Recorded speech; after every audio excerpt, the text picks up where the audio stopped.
وعجل فرجهم. جن باریکیوں سے مباہلہ کو لکھا ہے، میں نے جلدی جلدی کوشش کی کہ مطالب کو پیش کر دوں انگلش میں تاکہ مضمون خالی نہ رہے. ایک شب میں حبیب خدا نے، رسول خدا نے حضرت سلمان سے کہا کہ سلمان مباہلہ میں جانے والوں کے لیے اہتمام کر دو، میں مدینے سے باہر فلاں مقام پہ مباہلہ کروں گا. اس مقام پہ آج ایک مسجد موجود ہے، سفید رنگ کی مسجد ہے، موجودہ نام مجھے معلوم نہیں. ایک زمانے میں اسی جگہ کا نام مسجد مباہلہ تھا، اب نام بدل دیے گئے ہیں. جو حاجی حضرات تازہ ہو کے آئے ہیں وہ نیا نام جانتے ہوں گے، نام کئی مرتبہ بدلا جا چکا ہے. پیغمبر اسلام نے جناب سلمان فارسی سے کہا، سلمان محمدی سے کہا اس مقام پہ ذرا کچھ اہتمام کر دو. جناب سلمان نے ایک سرخ رنگ کا قالین بچھایا اور ایک وہاں پہ خیمہ نصب کر دیا کہ یہاں پہ آ کے اہل بیت بیٹھیں گے، کیونکہ جناب سلمان جانتے تھے کون کون جانے والا ہے. انہوں نے ایک سرخ رنگ کا قالین بچھایا. اب میں کہوں گا کہ رسول خدا نے صرف جناب سلمان فارسی ہی سے کہا کہ وہاں قالین بچھاؤ، شاید اسی وجہ سے سلمان فارسی منا اہل البیت کے درجے پہ فائز ہیں. اب رسول خدا نے کہا قالین بچھاؤ، جناب سلمان نے سرخ رنگ کا قالین بچھایا.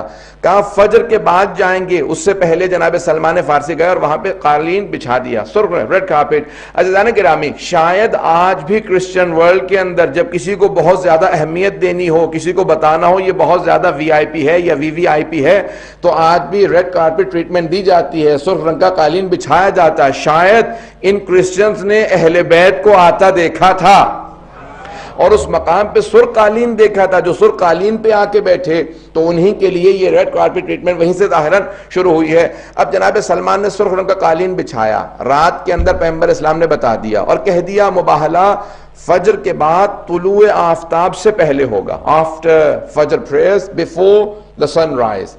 کیوں؟ نہ یہ صبح کا وقت ہے نہ رات کا وقت ہے. یا رسول اللہ ایسا وقت کیوں چنا جو نہ صبح ہے نہ رات ہے؟ کہا کیونکہ رات میں معلوم نہیں ہوتا کون کون آیا تھا، اور صبح میں لے جانا نہیں چاہتا فاطمہ کو کیونکہ پردے کا اہتمام ہے. اگر میں بات واضح کر پایا ہوں، کہ اس اہتمام کے ساتھ لے کے جانا چاہتا ہوں کیونکہ سیدہ جا رہی ہیں تو میں نہیں چاہتا کہ دن ہو، لیکن میں چاہتا ہوں کہ لوگ دیکھ لیں کہ کون کون آیا تھا. 5 آئے تھے، بس سب نے دور سے دیکھا. عزیزان گرامی دیکھیں، اب بحث ہے معرفت سے. جناب امیر علیہ السلام کہتے ہیں بولو اور پہچانے جاؤ، speak and you'll be known. Recognition is through speech. 4 ان کے 8 بشپ تھے، اسقف اعظم جو عربی میں اصطلاحات دی گئی ہیں. اطیب البیان میں سید طیب الموسوی الجزائری نے اپنی تفسیر اطیب البیان میں لکھا، وہاں سے پیش کر رہا ہوں. کہ 4 ان کے جو ہیں اس وقت کے سب سے بڑے اسقف تھے، 8 بشپ انگلش میں آپ لوگ کہتے ہیں، جو سب سے بڑے ان کے پادری تھے. کہ وہ 4 افراد تھے، ان 4 نے دور سے دیکھنا شروع کیا اور ان میں سے ایک کا نام عاقب تھا. اس نے کہا کہ اے عیسائیو، میں تم سب سے کہتا ہوں آنے والوں سے مباہلہ مت کرنا. میں وہ ہستیاں دیکھ رہا ہوں کہ اگر انہوں نے ہاتھوں کو بلند کیا اور پہاڑ کو اپنی جگہ سے ہلنے کے لیے کہا تو پہاڑ اپنی جگہ کو چھوڑ دے گا. چہرے ایسے ہیں. ابھی اہل بیت نے دعا نہیں کی، کلام نہیں کیا، صرف چہروں کو دیکھ کے عیسائی پہچان گئے تھے.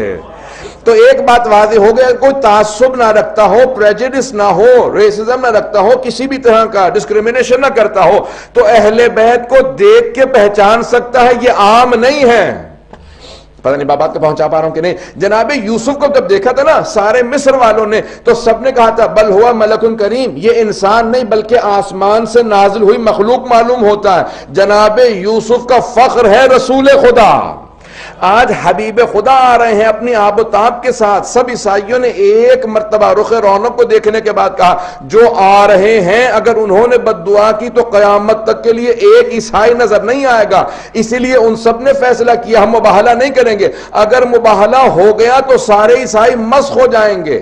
یہ ان کے الفاظ سے نجس جانوروں میں مسخ ہو جائیں گے. میں ممبر کے احترام میں نہیں کہہ رہا ہوں کہ انہوں نے کہا وہ نجس جانوروں کی شکل میں مسخ ہو جائیں گے. اگر کوئی ان کے مقابلے میں آ گیا تو عیسائی بھی سمجھتے ہیں کہ مسخ ہو جائیں گے. اب اگر کوئی اہل اسلام ہوتے ہوئے اہل بیت کو نہ پہچانے سمجھ لو عیسائیوں سے بدتر ہو جائے گا. یہ آل محمد ہیں، ان کی عظمت کیا ہے.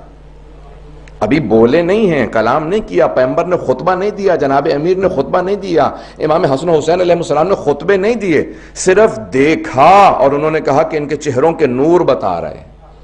مورخین نے سب نے یہی لکھا نا 7 ہجری کا۔ عزیزان گرامی، جناب سید الشہداء 3-4 برس کے ہیں، لیکن سب نے یہی لکھا مباہلہ میں رسول خدا نے امام حسن کی انگلی پکڑ رکھی تھی اور امام حسین کو گود میں لے رکھا تھا۔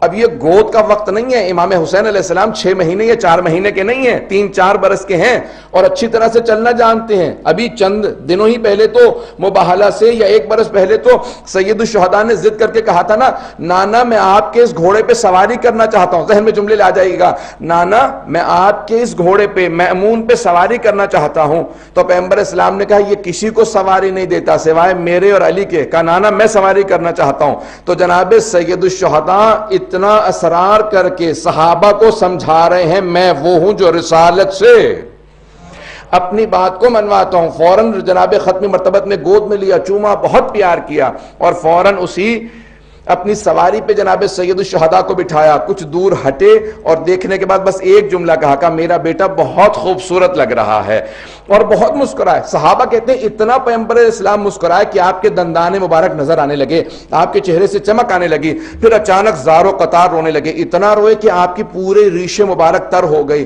تو صحابہ نے کہا مایوبکی کا یا رسول اللہ، آپ کو کس چیز نے رلا دیا یا رسول خدا؟ کہا کل یہی میرا نواسہ ہوگا، یہی سواری ہوگی، لیکن مدینہ نہیں کربلا ہوگا۔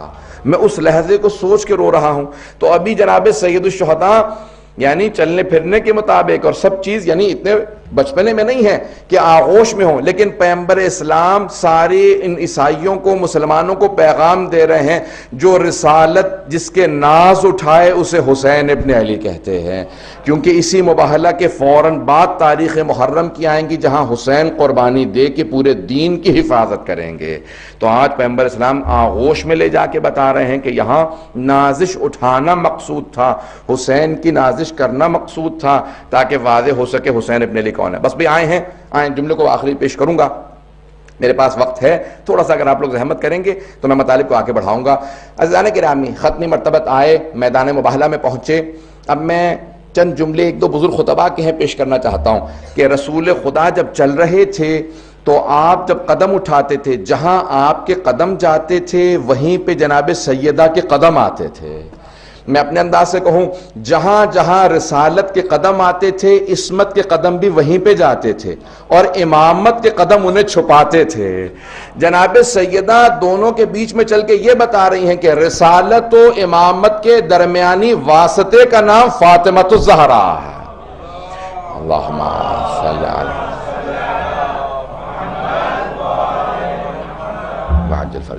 علی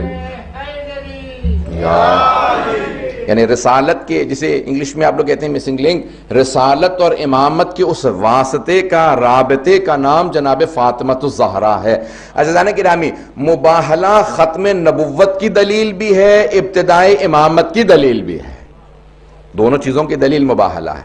اور ایک مرتبہ ختم مرتبت نے اپنے انداز سے وہاں پہ آنے کے بعد جب عیسائیوں کو دیکھا تو ان سب نے فوراً رسول خدا سے کہا ہم مباہلہ نہیں کرنا چاہتے، ہم مباہلہ نہیں کرنا چاہتے، ہمیں آپ کی شرائط منظور ہیں، اگر آپ جزیہ کہیں گے تو ہم جزیہ دیں گے، آپ کی حکومت میں ویسے رہیں گے جیسا آپ کہیں گے۔ عزیزان گرامی، یہ پہلی ایسی جنگ ہے کہ جہاں جنگ نہیں ہوئی، مباہلہ نہیں ہوا، تلوار کی ضرورت نہیں پڑی۔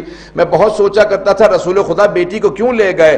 رسول خدا جنگ کے لیے نہیں بلکہ دعا کے لیے بیٹی کو لے کے گئے تھے، کیونکہ آج دعا کا مقابلہ تھا۔ جہاں تلوار کا مقابلہ ہوتا تھا جناب امیر کو سب سے آگے بھیجتے تھے، جہاں دعا کا مقابلہ آیا وہاں پہ جناب سیدہ کو سب سے آگے لے کے چلے، کہا کہ کیونکہ دعا کا مقابلہ ہے، جہاں سیدہ آمین کہہ دیں گی وہاں پہ اللہ سبحانہ و تعالی ویسا ہی رکھے گا جیسے سیدہ کہیں گی۔